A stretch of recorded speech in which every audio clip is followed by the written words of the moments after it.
So hello friends, एक बार फिर से स्वागत है आपका जीके सिविल सर्विसेज में आईपीआर के लेक्चर सीरीज़ में। ये हमारा वीडियो नंबर 2 है। तो कल हमने ये लेक्चर को कंक्लूड किया था with the international treaties such as Paris convention और बर्न कन्वेंशन। पेरिस कन्वेंशन में हमने समझा था ये वो कन्वेंशन था which was meant to protect industrial properties और उसमें हमने बात की थी it rests on 3 principles. One was national treatment, second one was right of priority, third one was independence of patent. In the end हमें पता चला कि ये Paris convention is still in force and is now being administered by World Intellectual property organisation.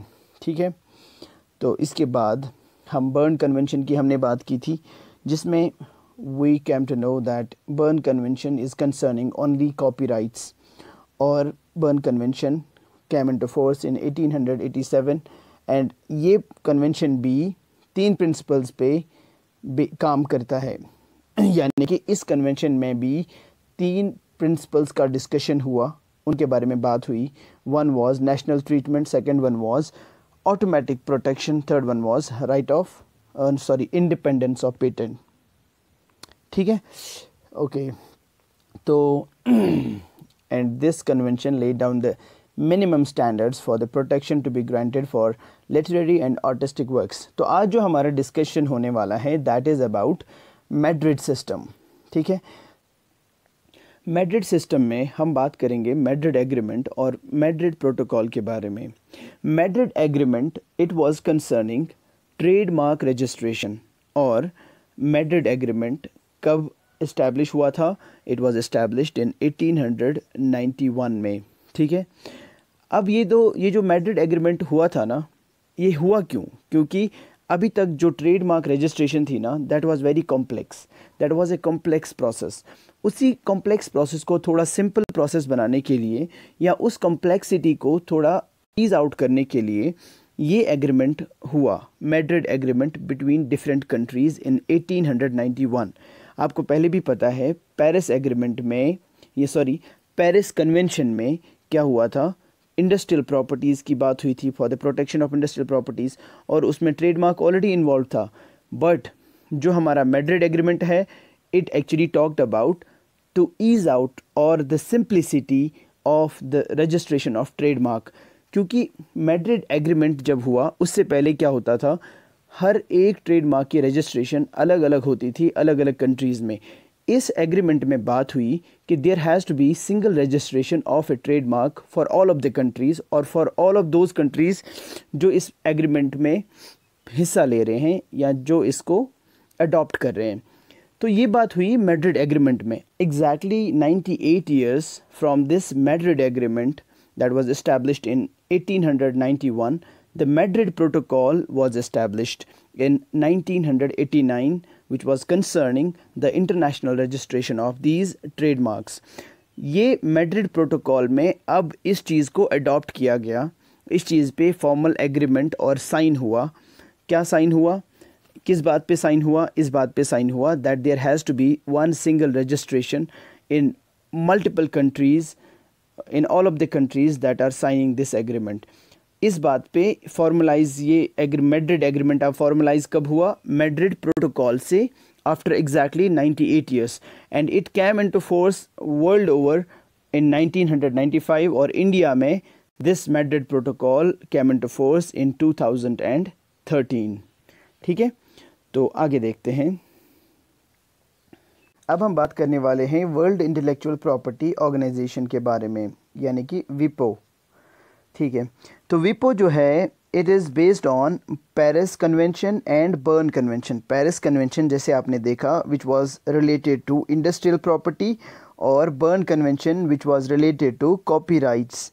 Paris convention 1833 में establish हुआ था और Berne convention was established in 1886। Paris convention आपको पता है इंडस्ट्रियल प्रॉपर्टी के लिए, बर्न कन्वेंशन फॉर कॉपीराइट्स।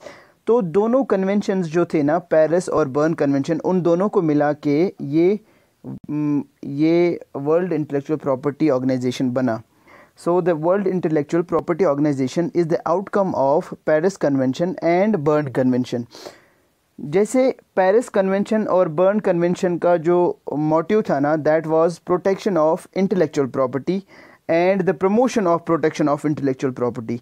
ऐसे ही ये जो वर्ल्ड इंटेलेक्चुअल प्रॉपर्टी ऑर्गेनाइजेशन है, इसका भी मोटिव यही है, इसका भी एम्बिशन यही है, that is protection of intellectual property and the promotion of protection of intellectual property. ठीक है ना, ठीक है। ये एम करता है for administrative cooperation among intellectual property unions, ठीक है, और the protection of intellectual property and promotion of such protection. ठीक है, ये आपने देख लिया। और ये जो वर्ल्ड इंटेलेक्चुअल प्रॉपर्टी ऑर्गेनाइजेशन है, it was established in 1967 and it came into force इन 1970। ये आपने सब देख लिया। चलो ठीक है, आगे देखते हैं। अब हम बात करने वाले हैं general agreements on Tariffs and trade 1948 के बारे में। और ये वही टाइम है जब वर्ल्ड वॉर 2 ख़त्म हुआ था। वर्ल्ड वॉर 2 की वजह से अनएम्प्लॉयमेंट बहुत ज़्यादा बढ़ी थी। अनएम्प्लॉयमेंट बढ़ने की वजह से पॉवर्टी बहुत ज़्यादा बढ़ गई थी। तो जब पॉवर्टी भी बढ़ी, अनएम्प्लॉयमेंट भी बढ़ा, तो the whole world was in chaos. और इसी चीज़ को एड्रेस करने के लिए, यानी कि पॉवर्टी को कम करने के लिए और अनएम्प्लॉयमेंट को कम करने के लिए या एम्प्लॉयमेंट को प्रमोट करने के लिए ये एग्रीमेंट साइन हुआ, that was general agreements on Tariffs and trade 1948। ये साइन हुआ था 1947 में जेनेवा, स्विट्ज़रलैंड में। ये एक मल्टीनेशनल ट्रीटी है जो उस टाइम पे 1947 में 23 कंट्रीज़ ने साइन की थी। ठीक है, तो ये एग्रीमेंट हुआ था ना, इस एग्रीमेंट का ऑब्जेक्टिव था कि जो टैरिफ्स लगते हैं ट्रेड पे, उनको कम से कम कर दिया जाए। The tariffs on trade to be reduced for the promotion of international trade. International trade को और बढ़ावा दिया जाए। इसका ऑब्जेक्टिव था to reduce tariffs on trade. अब ट्रेड जो होता था उस टाइम पे, उसको प्रमोट करना। उस ट्रेड की प्रमोशन कैसे होती? जो ट्रेड पे लगने वाले टैरिफ्स थे उनको कम से कम रखना। अब उन टैरिफ्स को कम से कम रखने की वजह से there was promotion of international trade. तो जो मेन ऑब्जेक्टिव आपने देखा वो ये था कि टैरिफ्स कम किए और कोटा वगैरह को, जो ट्रेड बैरियर्स लगाए जाते थे इन टर्म्स ऑफ टैरिफ्स और कोटास, उनको कम या ख़त्म करने की वजह से इंटरनेशनल ट्रेड प्रमोट हुआ। इंटरनेशनल ट्रेड प्रमोट होने की वजह से ज़्यादा एम्प्लॉयमेंट जनरेट हुआ और ज़्यादा एम्प्लॉयमेंट जनरेशन के बाद there was reduction in poverty.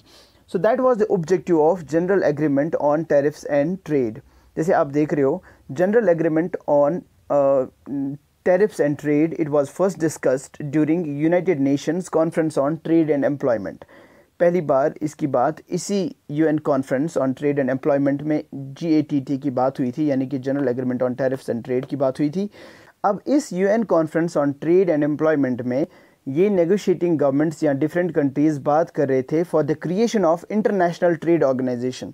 But International Trade Organization उस टाइम पे नहीं बनी और उस नेगोशिएशन के फेलियर की वजह से ये General Agreement on Tariffs and Trade ये बना। ठीक है, गैट बना। Though GATT was the outcome of failure of negotiating governments to create International Trade Organization. ठीक है, और आपने ये देख ही लिया कि its objective was the promotion of international trade by reducing trade barriers and tariffs and quotas. और ऐसा क्यों? क्योंकि वर्ल्ड वॉर 2 के टाइम पे पॉवर्टी और अनएम्प्लॉयमेंट बहुत ज़्यादा बढ़ गया था और इस स्टेप की वजह से पॉवर्टी को और अनएम्प्लॉयमेंट को उन्होंने टू सम एक्सटेंट अरेस्ट किया, रोका, कम किया। ठीक है ना, तो ठीक है। तो इसके बाद हम बात करेंगे वर्ल्ड ट्रेड ऑर्गेनाइजेशन 1995 के बारे में। वर्ल्ड ट्रेड ऑर्गेनाइजेशन 1995 में बना। अब ये क्यों बना, उसकी कहानी जानने के लिए हमें गेट पे वापस जाना पड़ेगा। देखो, गेट एग्रीमेंट की वजह से, यानी कि general agreements on Tariffs and trade, या गेट हम बोलेंगे, गेट की वजह से इंटरनेशनल ट्रेड बहुत ज़्यादा बढ़ गया। अब इंटरनेशनल ट्रेड इतना बढ़ा तो इंटरनेशनल ट्रेड बढ़ने की वजह से बहुत सारे डिस्प्यूट्स अराइज हुए रिलेटेड टू इंटरनेशनल ट्रेड।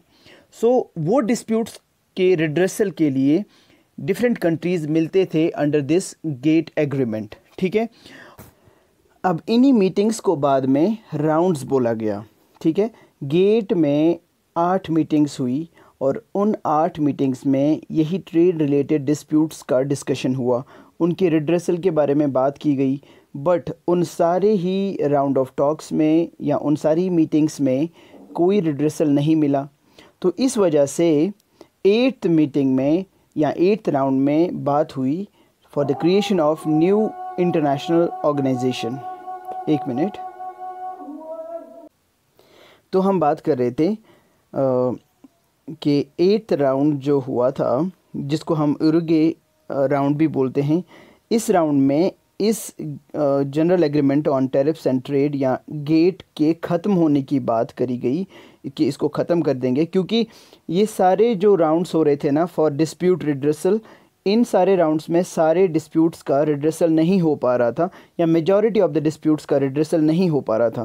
तो इस वजह से इस गेट को ख़त्म करने की बात हुई इन द 8th राउंड और उरुग्वे राउंड। और इसके बाद इसी राउंड में बात हुई कि एक नई इंटरनेशनल ऑर्गेनाइजेशन बनाते हैं और उसी इंटरनेशनल ऑर्गेनाइजेशन का नाम बाद में पड़ा वर्ल्ड ट्रेड ऑर्गेनाइजेशन। ठीक है ठीक है। तो that's how World Trade Organization बनी। अब ये वर्ल्ड ट्रेड ऑर्गेनाइजेशन क्या है? ये एक इंटर गवर्नमेंटल ऑर्गेनाइजेशन है that is concerning with international trade. आपको बिल्कुल पता है, इसने गेट को रिप्लेस किया। अब गेट का ही मैक्सिमम काम वर्ल्ड ट्रेड ऑर्गेनाइजेशन करेंगी। This was formed under Marrakesh agreement in 1995 which was signed by 123 countries and it replaced General Agreement on Tariffs and Trade. ठीक है। This is the World Trade Organization is the largest economic organization in the world. अब इस world Trade organisation का जो purpose या objective है वो वही ऑब्जेक्टिव है जो गेट के अंदर ऑब्जेक्टिव था, that is reduction of tariffs and other barriers for promotion of international trade. ठीक है। तो उसके बाद जो ये इंटरनेशनल वर्ल्ड ट्रेड ऑर्गेनाइजेशन है, आपको ये पता होना चाहिए, इसका हेड क्वार्टर है जेनेवा स्विट्ज़रलैंड में। ठीक है। तो आगे देखते हैं आगे क्या है। आगे है, हम बात करेंगे the agreement on trade related aspects of intellectual property rights 1995, जिसको हम ट्रिप्स भी बोलते हैं। ये मोस्ट ऑफन न्यूज़ में होता है इसका रेफरेंस। देखो, ये ट्रिप्स का जो एग्रीमेंट हुआ था ना, इसको एडमिनिस्टर किया था वर्ल्ड ट्रेड ऑर्गेनाइजेशन ने। तो वर्ल्ड ट्रेड ऑर्गेनाइजेशन के बनने के बाद जो उनका पहला एग्रीमेंट था, that was this agreement on trade related aspects of intellectual property rights 1995। ये agreement sets the minimum standards for many forms of intellectual property rights, आपको पता चला। एंड ये एग्रीमेंट जो है ना, trips this TRIPS agreement or the agreement on trade related aspects of intellectual property rights 1995, this was negotiated in the same Uruguay round or the 8th round of GATT in 1994। इसी round में GATT के एबॉलिशमेंट की बात हुई थी और इसी round में बात हुई थी वर्ल्ड ट्रेड ऑर्गेनाइजेशन के बनने की, और इसी राउंड में इस एग्रीमेंट की भी बात हुई थी। बट इस राउंड के बाद GATT तो एबॉलिश हुआ, वर्ल्ड ट्रेड ऑर्गेनाइजेशन तो बना। अब वर्ल्ड ट्रेड ऑर्गेनाइजेशन के बनने के बाद अब वर्ल्ड ट्रेड ऑर्गेनाइजेशन ने ये एग्रीमेंट को एडमिनिस्टर किया। अब इस एग्रीमेंट के अंदर आपको पता है कि डिफरेंट फॉर्म्स ऑफ जो इंटेलेक्चुअल प्रॉपर्टी राइट्स है, उनके लिए मिनिमम स्टैंडर्ड्स क्या होने चाहिए वो सेट किए इस एग्रीमेंट ने, ट्रिप्स एग्रीमेंट ने। और इस एग्रीमेंट ने बाद में इंट्रोड्यूस किया intellectual property rights law into international trading system for the first time. और ये agreement most comprehensive international agreement है on intellectual property rights till this date. Okay, आपको ये बात तो समझ आई। इतना आपको ट्रिप्स के बारे में जानना है, आपको दिमाग में रखना है कि ट्रिप्स क्या है, कौन सा एग्रीमेंट है, किसने एडमिनिस्टर किया और कब बना। ओके, ठीक है।